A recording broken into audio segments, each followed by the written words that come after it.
अस्सलाम वालेकुम। ये 50 डे कोर्स चल रहा है और आज के लेक्चर में हम बड़े से बड़ा फ़िक्रा बनाना सीखेंगे। स्टूडेंट्स की तरफ से रिक्वेस्ट किया गया कि सर हमें बताएं कि एक लंबे से लंबा फ़िक्रा कैसे लिख सकते हैं। उसको स्टेप बाय स्टेप में लेके चलूँगा। सबसे पहले आपने एक नाम को सोचना है। ये जो पार्ट्स ऑफ स्पीच हैं ये मिल के एक्चुअली फ़िक्रे बना रहे होते हैं। तो इसमें हम नाउन को लेंगे और नाउन को लेते ही हम उस नाम की एक नाउन फ्रेज़ बना देंगे। नाउन फ्रेज़ के ऊपर मेरा पूरे लेक्चर्स मौजूद हैं, लेकिन शॉर्ट मैं ये बता देता हूँ कि एक ऐसा अल्फाज का मजमूआ जिसके अंदर मेन बंदा कोई नाम हो। जैसे मैं कहता हूँ a brilliant and nice student. इसमें लफ्ज़ आ, लेटर आ जो है वो इसमें मेन बंदा नहीं है। ब्रिलियंट एडजेक्टिव मेन बंदा नहीं है। नाइस मेन बंदा नहीं है। एंड मेन बंदा नहीं है। मेन बंदा कौन है? स्टूडेंट, क्योंकि स्टूडेंट के इर्द गिर्द सारी इन्फॉर्मेशन घूम रही है। आप पूछते हैं स्टूडेंट कौन है, आप कहते हैं एक स्टूडेंट है। स्टूडेंट कैसे? आप कहते हैं नाइस है, अच्छा है, ब्रिलियंट है। तो ये सारी इन्फॉर्मेशन एक्चुअली स्टूडेंट के इर्द गिर्द घूम रही है। तो हमने एक नाम सोच लिया स्टूडेंट का, डॉक्टर, पेशेंट, कोई भी आप नाम सोच सकते हैं। अच्छा, नाम जैसे ही सोचा उसकी एक नाउन फ्रेज बना देनी है आपने। अब फिक्रा लंबा करने का हम तरीका सोच रहे हैं। A great student, a great and brilliant student. तो अगर उस फ्रेज के साथ हम प्रेपोजिशनल फ्रेज भी एक लगा दें। प्रेपोजिशनल फ्रेज क्या होती है? प्रेपोजिशन उसके अंदर मेन बंदा होती है, यानी कि वो उसका जो फंक्शन होता है वो प्रेपोजिशन का या एडवर्बियल का रोल प्ले कर रहा होता है। अब ये क्या चीज़ें हैं वो आप जब एडवांस्ड कोर्स में आएंगे, इस कोर्स के बाद, तो आप समझेंगे। लेकिन इन शॉर्ट मैं अगर ये फ्रॉम लाहौर लिखूं तो समझ आ जाएगी कि ये एक प्रेपोजिशनल फ्रेज़ है। तो अगर यहाँ पे लिख दिया जाए a great student from Lahore, इसका क्या मतलब हो गया कि लाहौर से एक अजीम स्टूडेंट। बस इतना सा काम है। नाउन लिया, नाउन की एक नाउन फ्रेज बना दी। अब देखा जाए तो इस पूरी की पूरी फ्रेज में लफ्ज़ लाहौर ये भी एक नाम है। फ्रॉम ये प्रेपोजिशन है, ये आप जानते हैं प्रेपोजिशंस को, ये पोजीशन शो करती हैं। स्टूडेंट नाम है, ग्रेट एडजेक्टिव है, ये आ डिटर्मिनर है, ए and the parts of speech को आपने पढ़ा हुआ है। वैसे मैं रिव्यू भी कर देता हूँ। नाउन होता है इसमें नाम, नाम की जगह पे प्रोनाउंस आते हैं ही शी इट। उसके बाद एक्शन होता है verb, speak, cook, right, do, did, done, ये सारी फॉर्म्स भी इसमें आ जाती हैं। एडजेक्टिव्स होते हैं जिसमें गुड, बैड, हैप्पी, सैड ये आ जाते हैं। एडवर्ब्स होते हैं जो कि वर्ब को एक्सप्लेन करते हैं।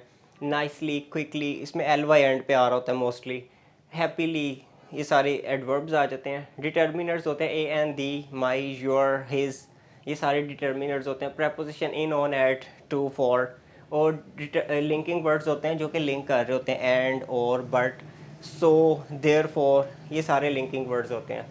अब जब ये लिख लिया a great student from Lahore, तो अब आपके पास वही स्ट्रक्चर फार्मूला जहन में आना चाहिए। एस वी या एस वी ओ, यानी कि सब्जेक्ट वर्ब ऑब्जेक्ट, अगर हम इसको सिर्फ ले लेते हैं। एक ग्रेट स्टूडेंट लाहौर से ये सारा अगर सब्जेक्ट ले लें, हम इसे सब्जेक्ट समझ लें कि ये काम करने वाला है, तो अब इससे कोई काम करवाते हैं। क्या किया उसने? पास कर लिया। A great student from Lahore, क्या किया उसने? पास्ट। क्या पास किया है? आगे ऑब्जेक्ट बताएं। अ वेरी डिफ़िकल्ट डिफ़िकल्ट एग्ज़ाम। अब देखें यही तो लंबा फिक्र है। वो सिंपल क्या होता था, ही पास्ड द एग्ज़ाम, वो छोटा फिक्र होता था। ये ज़रा लंबा हो गया। A great student from Lahore passed a very difficult exam. अगर आप इसको मज़ीद लंबा करना चाहते हैं, एंड बट सो लगा के, बट लगाएं इसके साथ। But he could not get the desired job. Desired किसको कहते हैं? जो ख्वाहिश वाली जॉब होती है। उसके बावजूद लेकिन वो डिज़ायर्ड जॉब हासिल ना कर सका। बट के बाद ये पूरा फ़िक्रा एक नया फ़िक्रा आ गया। इसमें भी वही रूल है, ही सब्जेक्ट आ गया, कुड नॉट गेट ये हेल्पिंग वर्ब और मेन वर्ब आ गया, द डिज़ायर्ड जॉब ये एक नाउन फ्रेज आ गई कि वो हासिल क्या ना कर सका, एक नौकरी अच्छी जो चाहता था वो हासिल ना कर सका। ये तो था रैंडमली। आपने एक पहले स्ट्रक्चर में देखा कि एक नाउन फ्रेज आपने ली, उसके बाद आपने वर्ब लगाया, फिर एक नाउन फ्रेज ली, अ वेरी डिफ़िकल्ट एग्ज़ाम, एक बहुत ही मुश्किल एग्ज़ाम, एक बहुत ही मुश्किल एग्ज़ाम। किसका एग्ज़ाम? एग्ज़ाम ऑफ या एग्ज़ाम इन पाकिस्तान, पाकिस्तान में एक बहुत मुश्किल एग्ज़ाम। ये पूरी की पूरी एक अच्छी नाउन फ्रेज बन रही है। एक और एग्जांपल लेते हैं। अब लिखने का वर्ड हम ले लेते हैं कि एक बंदा है उससे हम लिखवाते हैं कोई चीज़, हम कहते हैं आ ब्रिलियंट राइटर, एक अच्छा जो ब्रिलियंट राइटर है, राइटर भी किसका, राइटर ऑफ शॉर्ट स्टोरीज़ का एक राइटर है, a brilliant writer of short stories. अब ऑफ ये प्रेपोजिशन है, a brilliant writer of short stories का एक ब्रिलियंट राइटर। अब उसने काम क्या किया, wrote a very funny story, किसके बारे में स्टोरी लिखी है, अबाउट आ फैमिली की भी एडजेक्टिव लगाई जा सकती है। अब जहाँ पे आप देखें स्टोरी है, स्टोरी की एडजेक्टिव लगा दी, राइटर है, राइटर की एडजेक्टिव लगा दी, फैमिली है, फैमिली की एडजेक्टिव लगा दी। कैसे, funny story about a rich family, एक रिच फैमिली थी, अमीर फैमिली थी, उसके बारे में कौन सी स्टोरी लिखी, फ़नी स्टोरी। अब इसका दोबारा एनालिसिस भी कर लेते हैं, एडजेक्टिव्स कौन कौन से हैं इसमें। ये देखें, ब्रिलियंट एडजेक्टिव है, किसका एडजेक्टिव है, राइटर का। शॉर्ट स्टोरीज़, ये शॉर्ट भी एडजेक्टिव है, किसका एडजेक्टिव है, स्टोरीज़ का। स्टोरीज़ नाम है, प्लूरल है, और शॉर्ट उसका एडजेक्टिव है। उसके बाद फ़नी, ये किसका एडजेक्टिव है, इस स्टोरी का एडजेक्टिव है। उसके बाद रिच किसका एडजेक्टिव है, इस फैमिली का एडजेक्टिव है। उसके बाद ये वेरी एडवर्ब है, किसका एडवर्ब है, इसका एडवर्ब है। इसको मॉडिफायर कह सकते हैं कि फ़नी भी कैसी है, वेरी फ़नी, बहुत ज़्यादा फ़नी है। तो रिच फैमिली का भी आ सकता है कि वेरी रिच फैमिली। उसके बाद थोड़ा सा इसको मज़ीद एलैबोरेट करते हैं, एंड और वो क्या हुआ, ही पब्लिश्ड इट, उसने जब स्टोरी लिखी अ वेरी फनी स्टोरी, और फिर उसको पब्लिश किया, published it on social media पर उसने पब्लिश कर दिया। इसको कितना आसान हो गया, सोशल मीडिया पर पब्लिश कर दिया। आगे आप इसको और भी कर सकते हैं, देयरफॉर फिर क्या हुआ, देयरफॉर ही गॉट फेमस, वो फेमस हो गया, ई नहीं आएगा, FAMOUS। अच्छा, इसका भी थोड़ा सा एनालिसिस कर लेते हैं। इसमें वर्ब्स को पहले देखते हैं। यहाँ पे उसने क्या किया था, रोट, ये मेन वर्ब है, इसको मैं ग्रीन के साथ कर रहा हूँ। उसने मेन काम यहाँ पे ये किया है। उसके बाद दूसरा मेन काम क्या हुआ है, फ़िक्रे का, क्योंकि एक फ़िक्रे में एक वर्ब लाजमी होता है। देयरफॉर ही गॉट फेमस, ये गॉट वर्ब है, तो 3 वर्ब्स आगे बार बार रेपिटेशन हुई है, और बाकी एडजेक्टिव्स मैंने आपको बता दिए हैं। अब इनमें मज़ीद एक चीज़ देख लेते हैं कि बाकी पार्ट्स कौन कौन से हैं। डिटर्मिनर्स ए एंड दी होते हैं, ये आ लगा, बिल्कुल लगा, ये आ लग गया, आ फनी स्टोरी। उसके बाद और ये आ लगा, बस यही है। अच्छा, अगर होता कि उसने अपनी किताब में उसे मेंशन किया इन हिज बुक, तो लफ्ज़ हिज जो था वो भी एक्चुअली आपका ये डिटर्मिनरी था। तो बहरहाल अब प्रेपोजिशंस देख लेते हैं। ऑन प्रेपोजिशन है, उसके बाद ऑफ प्रेपोजिशन है, यहाँ पे ये प्रेपोजिशन है आपकी, और अबाउट प्रेपोजिशन है, किसी चीज़ के बारे में आपने कुछ लिखा है। तो अब हम कर क्या रहे हैं, हम ये इन सब को जोड़ के मिक्सिंग करके आगे सोच के फ़िक्रे बनाने की कोशिश कर रहे हैं। एक और बनाने की कोशिश करते हैं, लफ्ज़ बॉट लेते हैं, ख़रीदना, बॉट ख़रीदा। अब बॉट ख़रीदा तो पहले ये सोचें, इसकी एक दूसरी टेक्निक ही होती है फ़िक्रा लंबा लिखने की। इसमें what, where, when, why, who, और ये सारे क्वेश्चंस जो होते हैं, जो आपके 5W1H क्वेश्चंस होते हैं, इनका आप आंसर लिखते जाएं तो ऑटोमेटिकली ये लंबा हो जाएगा, और ये ऑटोमेटिकली सारे यूज़ हो जाएंगे। कैसे, आप पहले सोचें किसने क्या ख़रीदा है, हु बॉट, बॉट आता है कि अ पुअर मैन, किस दौर में उसने ख़रीदा, a poor man in this critical situation. मैं इसको थोड़ा सा और लेंथी करने की कोशिश कर रहा हूँ। एक गरीब आदमी ने, अ पुअर मैन एक गरीब आदमी इन दिस क्रिटिकल सिचुएशन, ये प्रेपोजिशनल फ्रेज आ गई कि इस मुश्किल हालत में, इस मुश्किल हालात में, इस मुश्किल सिचुएशन में क्या किया उसने, बॉट ख़रीदा। अब ये मैंने बॉट का वर्ड लगाया ताकि ये सब्जेक्ट हमारा लंबा हो जाए। हु, ये सारा हु हो गया यहाँ तक, सिचुएशन तक ये हु ही समझा जाएगा।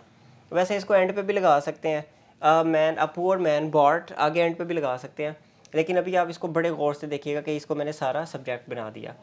A poor man in this critical situation bought a nice and beautiful.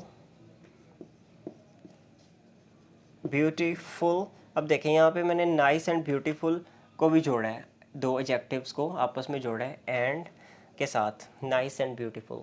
Bot a nice and beautiful dress, किसके लिए ख़रीदा? फॉर हर डॉटर, अपनी बेटी के लिए उसने एक गिफ्ट ख़रीदा। अब फॉर हर डॉटर ये पूरी की पूरी एक प्रेपोजिशनल फ्रेज़ है, बेटी के लिए, अपनी बेटी के लिए। उसके अंदर ये इसका डिटर्मिनर है, फॉर प्रेपोजिशन है, डॉटर नाम है, नाउन है, ड्रेस अगेन नाम है। और ये पूरी की पूरी कौन सी फ्रेज़ है? ये देखें, आ से लेके ड्रेस तक, ये पूरी की पूरी ये नाउन फ्रेज़ है।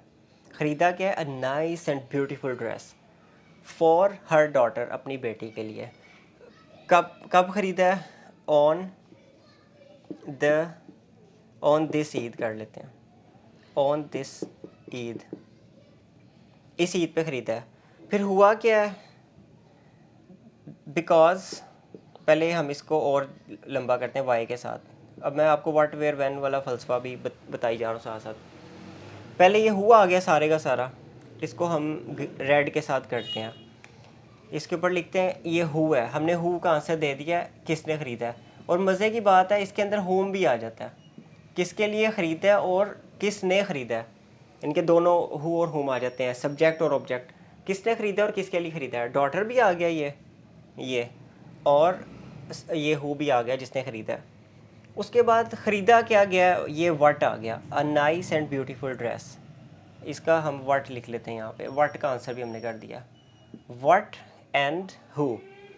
अब ख़रीदा कहाँ से है वो आगे जाके बताया जा सकता है, from a shop on this Eid. कब ख़रीदा ईद, ये वेयर का आंसर आ गया, वेयर का आ गया कि सॉरी व्हेन का ये आंसर है, व्हेन का आंसर है कब ख़रीदा उसने, ईद के मौके पे ख़रीदा है। टाइम भी आ सकता है, डेट भी आ सकती है, जैसे आप कहते हैं Monday, Tuesday, Wednesday, this year, last year, तो ये सारी आ सकता है इसमें, मतलब जो भी टाइम से रिलेटेड जुड़ी हुई चीज़ है। कब का जवाब है व्हेन। दिस ईद ख़रीदी है बिकॉज, इसको बिकॉज को भी अभी उड़ाते हैं, कहाँ से ख़रीदा वो लिखते हैं, वेयर का आंसर देते हैं, फ्रॉम अमेज़ोन, अमेज़ोन से ख़रीदा है जी, अमेज़ोन से ख़रीदा है because.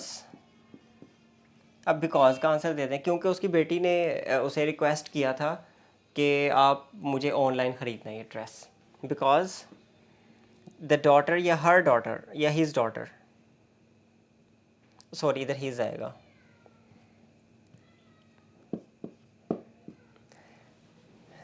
For his daughter, for his daughter, अपनी बेटी के लिए ख़रीदा उसने। Because his daughter had requested him to buy online, क्योंकि उसने रिक्वेस्ट किया था कि ऑनलाइन ख़रीदें। साथ साथ आपने प्रूफ रीडिंग भी करते जाना, क्योंकि कुछ मिस्टेक्स भी इसमें आपको नज़र आएंगी। जब आप बड़ा फ़िक्रा लिख रहे होते हैं तो ये चीज़ों को भी आपने देखना होता है कि कौन किसके साथ जुड़ा हुआ है, तो इसमें आपने मिस्टेक नहीं करनी। अब आगे चलते हैं कि उसने रिक्वेस्ट किया था उसे रिक्वेस्ट किया था। अक्सर लोग इधर हर लगा देंगे, तो इधर हिम लगाना है क्योंकि आदमी की बात हो रही है, आदमी से रिक्वेस्ट किया, तो requested him to buy online. अब ये वाई का भी आंसर आ गया, वाई, अच्छा जी, और who, what, when, why and where, ये वेयर का आंसर आ गया। अब ख़रीदा कैसे, हाउ का आंसर चाहिए। अब इसमें पूरी मैथडोलॉजी है।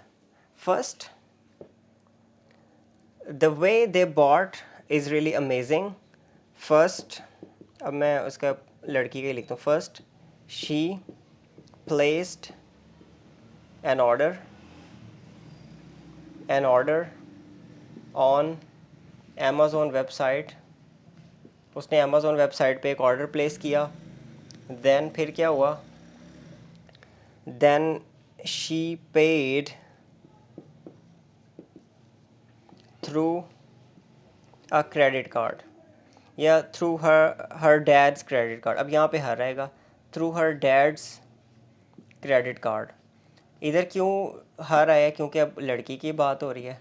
डैड्स क्रेडिट कार्ड, उसने अपने अब्बे के कार्ड से, अपने अब्बा जान के कार्ड से उसने ये पे किया है, क्योंकि वालिद होते हैं तो उनमें ज़रा आज़ादी होती है, पे कर दिया जाता है।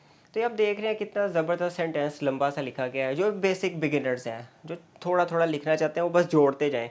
इधर हमने हाउ का भी आंसर कर दिया, कैसे किया। तो जो ख़बर लिखी जाती है, ख़बर में भी यही बेसिक इन्फॉर्मेशन होती है, क्या हुआ, कब हुआ, कैसे हुआ, क्यों हुआ, किसने किया, और कैसे क्या हुआ क्या, व्हाट इज़ द इंसिडेंट। अब इसमें दोबारा देखें। Poor man in this critical situation bought a nice and beautiful dress for his daughter on this Eid from Amazon because his daughter had requested him to buy online. First she placed an order on Amazon, then she paid through her dad's credit card. तो एक अगर basic level का learner अगर इतना बड़ा फ़िक्रा लिखना शुरू कर देता है तो ये बहुत बड़ी अचीवमेंट है। और यही फ़िक्रा ये 10 में बदल जाता है, क्योंकि एक आइडिया आ रहा है, टेक्निक आ रही है, उसके बाद बंदा लिखता ही चला जाता है, फिर स्टॉप नहीं होता, फिर स्टोरीज़, आर्टिकल्स, बड़ी बड़ी थीसिस लिख लेता है, बुक्स लिख लेता है। तो आपने इस टेक्निक को यूज़ करना है, और अगर कहीं दिक्कत आती है तो आप मुझसे पूछें कमेंट में मैसेज करके, तो मैं इंशाल्लाह आपको रिप्लाई करूँगा। Thank you very much for watching. Take care, bye.